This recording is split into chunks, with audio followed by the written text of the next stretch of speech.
tout le monde, c'est Lucie, j'espère que vous allez bien. Aujourd'hui, épisode 4 de Psychique, c'est parti.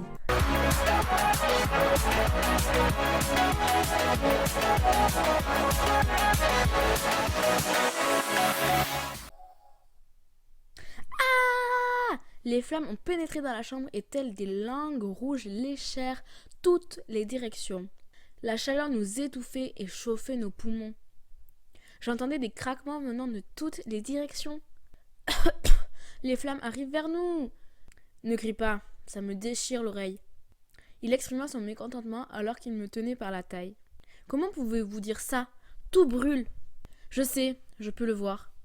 La sortie est bloquée par les flammes. Il parlait avec irritation. Tais-toi, tu fais trop de bruit. Alors que j'entendais sa voix calme, je me calmais à mon tour. Monsieur Josako.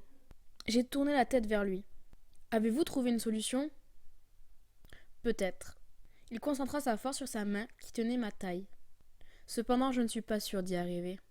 Monsieur Josako, il ôta sa main de ma taille. Il tourna le dos aux flammes qui nous menaçaient et posa la main sur le canapé. Calmement. Une sorte de brume aussi rouge que les flammes se dégagea de son corps. Il leva lentement sa main à l'horizontale. Suivant le mouvement de sa main, le lourd sofa se mit à flotter dans l'air. Et voilà. Très concentré, il balança le bras. Le moment d'après, le sofa brisa la fenêtre dans un grand vacarme. Monte. Pardon? J'ai dit grimpe sur ce canapé. J'ai regardé le canapé qui flottait dans les airs. Il tanguait dangereusement tout en flottant dans les airs. Je vais le faire descendre grâce à ma télékinésie. Monte vite. Faisant attention aux débris de verre, je montai nerveusement au bord de la fenêtre. J'ai peur. Il n'y a pas de corde de sécurité. Le sofa flottait sans aucune stabilité. Un faux pas et je m'écrasai en bas. Vite. Oui, oui. Sa voix perçante me poussa et je me jetai en sautant sur le sofa. À cet instant, le sofa se mit à perdre de sa hauteur. Comme si une corde attachée était soudainement coupée. Ouh là là là là. Ça va tomber! Je ne pouvais pas crier tellement j'étais effrayée. J'étais sous le choc, tandis qu'un vent violent me transperçait de part et d'autre. Boum! Après une chute d'environ 10 mètres, le canapé cessa de bouger. Comme ce qui le maintient dans les airs avait changé de prise. Il retourna lentement à sa position initiale. Accroché au sofa, je regardais M. Josako prêt à sauter par la fenêtre. Des gouttes de sueur perlaient sur son front et son corps tremblait. Ah, j'en étais sûre, c'est trop lourd. Lourd? Ça va?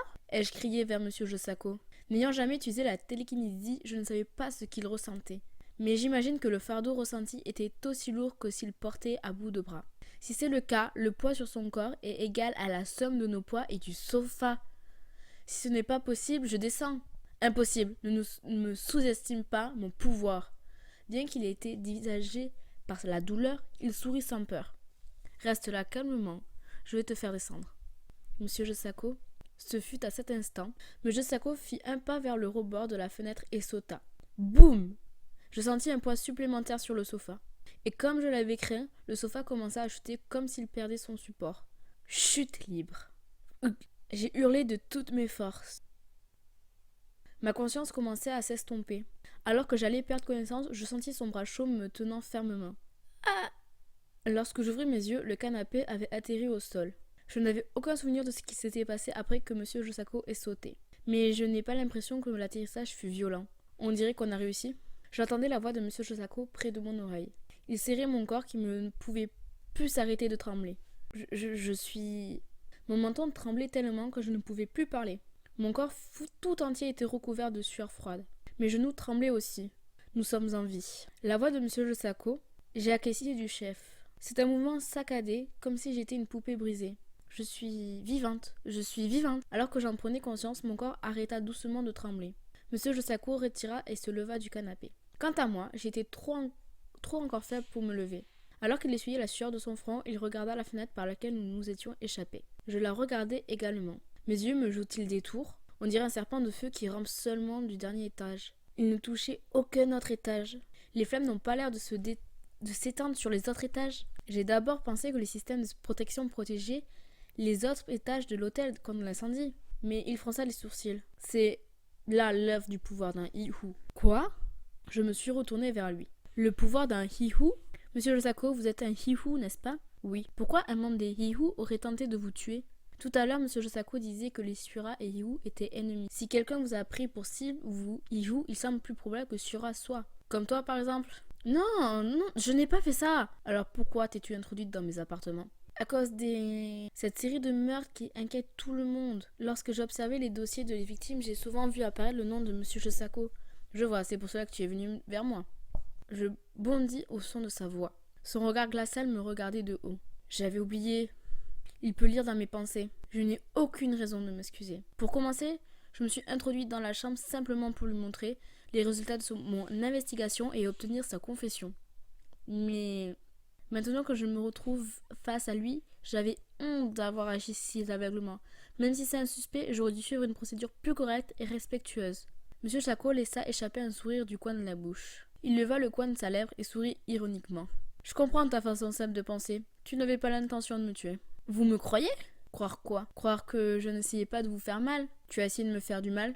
A-t-il l'air d'un suspect? Non, je ne vous ai jamais porté tort. Le fait que tu aies essayé d'obtenir ma confession est toujours d'actualité. Mais j'ai dit que je comprends que tu n'avais pas l'intention de me tuer. Mais vous n'êtes pas juste un des Hihu. Il m'avait dit ceci, je commande les Hihu. Je ne pense pas qu'un Hihu voudrait tuer le chef des Hihu. Il n'est pas rare pour un citoyen de vouloir tuer son roi. Monsieur Josako parlait fermement. Il y a des personnes qui s'opposent aux idées du clan pour régner. Ça arrive également souvent dans le monde que je connais. Toutes les générations descendantes n'obéissent pas forcément aux idées de leurs parents ou de leurs ancêtres. Lorsque les idées changent, c'est parce que le clan Hihu se rapproche des principes Shura.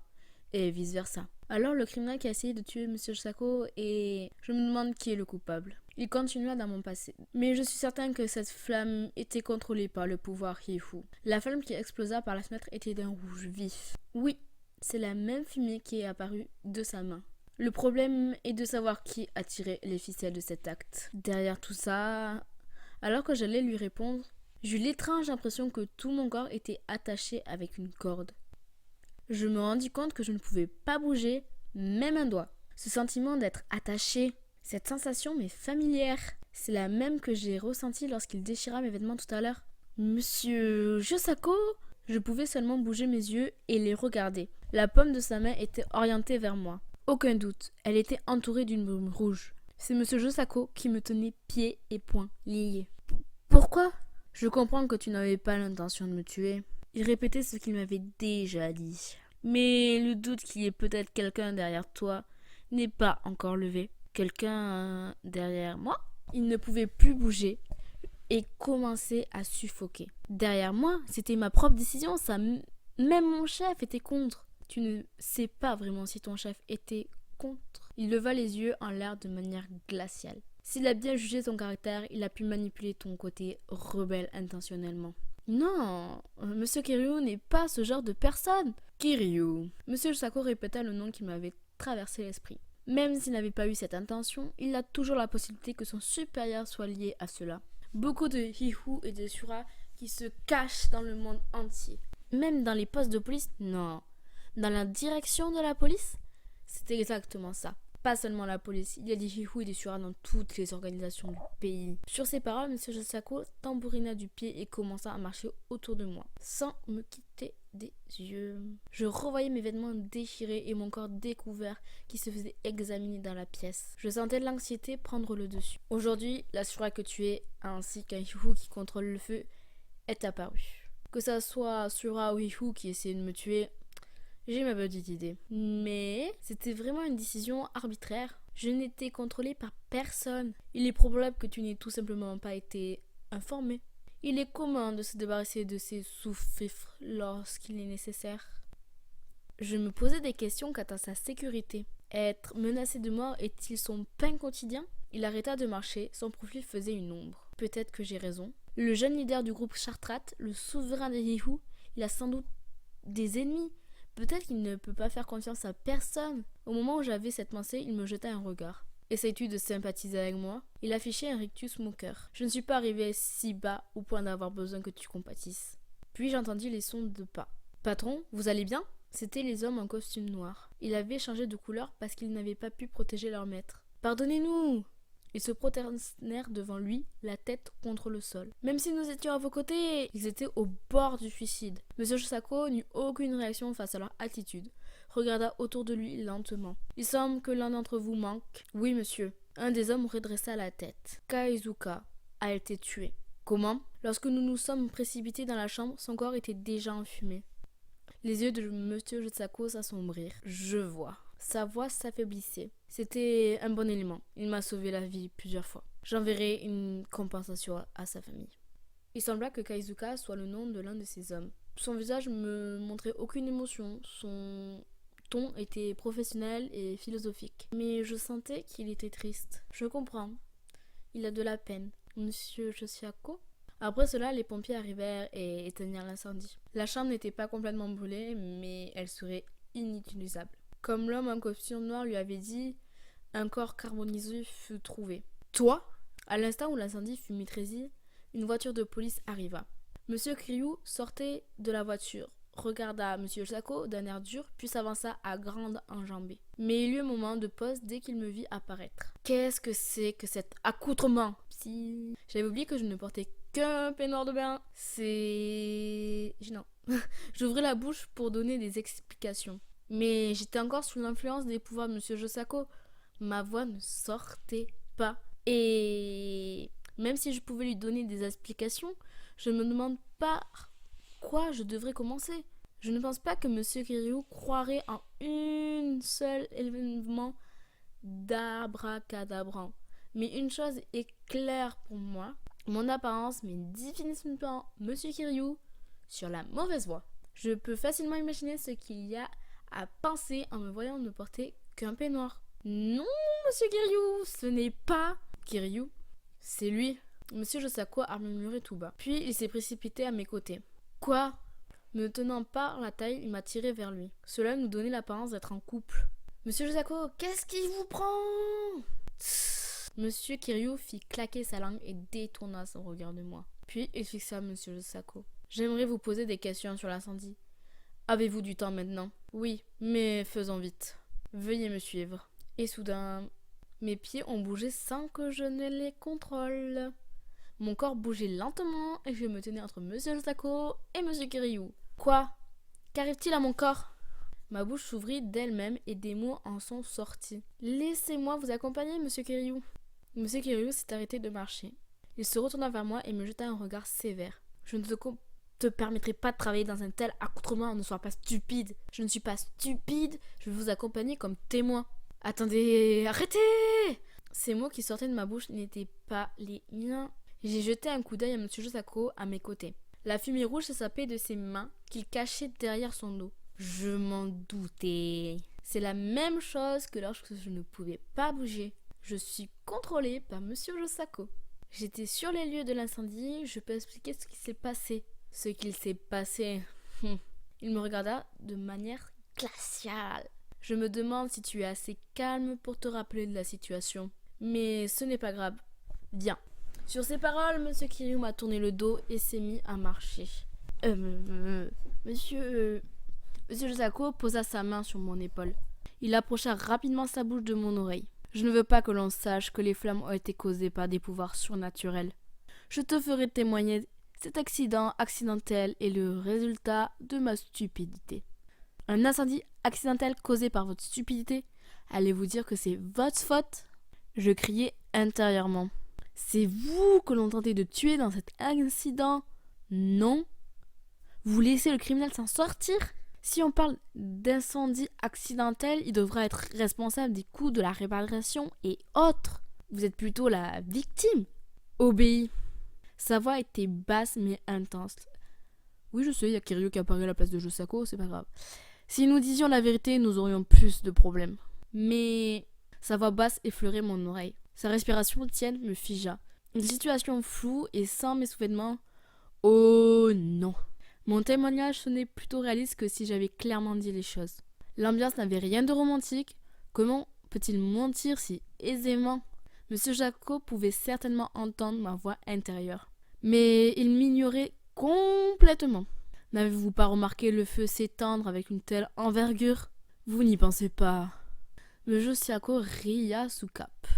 Pensez-vous qu'un homme et une femme se rendent compte de ce qu'il se passe autour d'eux lorsqu'ils ne voient rien d'autre qu'eux-mêmes? Oh mon Dieu! Au fond de moi, j'avais envie de cacher mon visage entre mes mains. Après quelques questions de plus, l'interrogatoire fut terminé. Toujours sous le contrôle de M. Josako, je suis montée avec lui dans sa voiture, qui passa pour nous récupérer. Un employé me conduisit dans une chambre d'amis. Le maître vous informe qu'il vous laisse utiliser cette chambre. Elle posa des vêtements sur le lit. C'était un ensemble complet avec sous-vêtements. Ah, j'ai noté en la remerciant que je pouvais parler librement.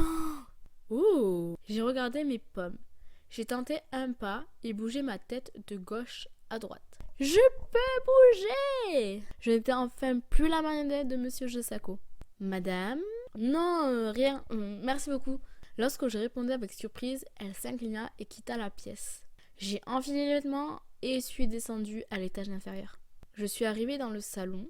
Il y avait de super meubles anciens ambrés. Au plafond était suspendu un magnifique chandelier. C'est ça, oui. J'entendis la voix de Monsieur Josako. Assis sur le rebord de la fenêtre, il parlait au téléphone. Je suis entrée dans la pièce sans faire de bruit. Il se rendit compte de ma présence et me jeta un rapide coup d'œil. Puis il dirigea son regard à l'autre côté et continua son conversation téléphonique. Comme vous le savez probablement, déjà nous avons été pris dans... Il abaissa le ton de sa voix. Informer mon frère aîné que je... Frère aîné? J'ai bien compris qu'il était en train d'informer sa famille qu'il était indemne. Cependant, je venais de sentir quelque chose d'étrange. Lorsqu'il a dit « frère aîné », sa voix dégageait une sorte de tristesse. Comme de la tristesse, de la haine et de l'adoration. Toutes ces émotions étaient là, mélangées. Cela te va bien. Les vêtements font la femme. J'ai regardé mon calme en entendant les paroles malveillantes de Monsieur Josako. Avant même que je m'en rende compte, il avait terminé son appel et est venu à côté de moi.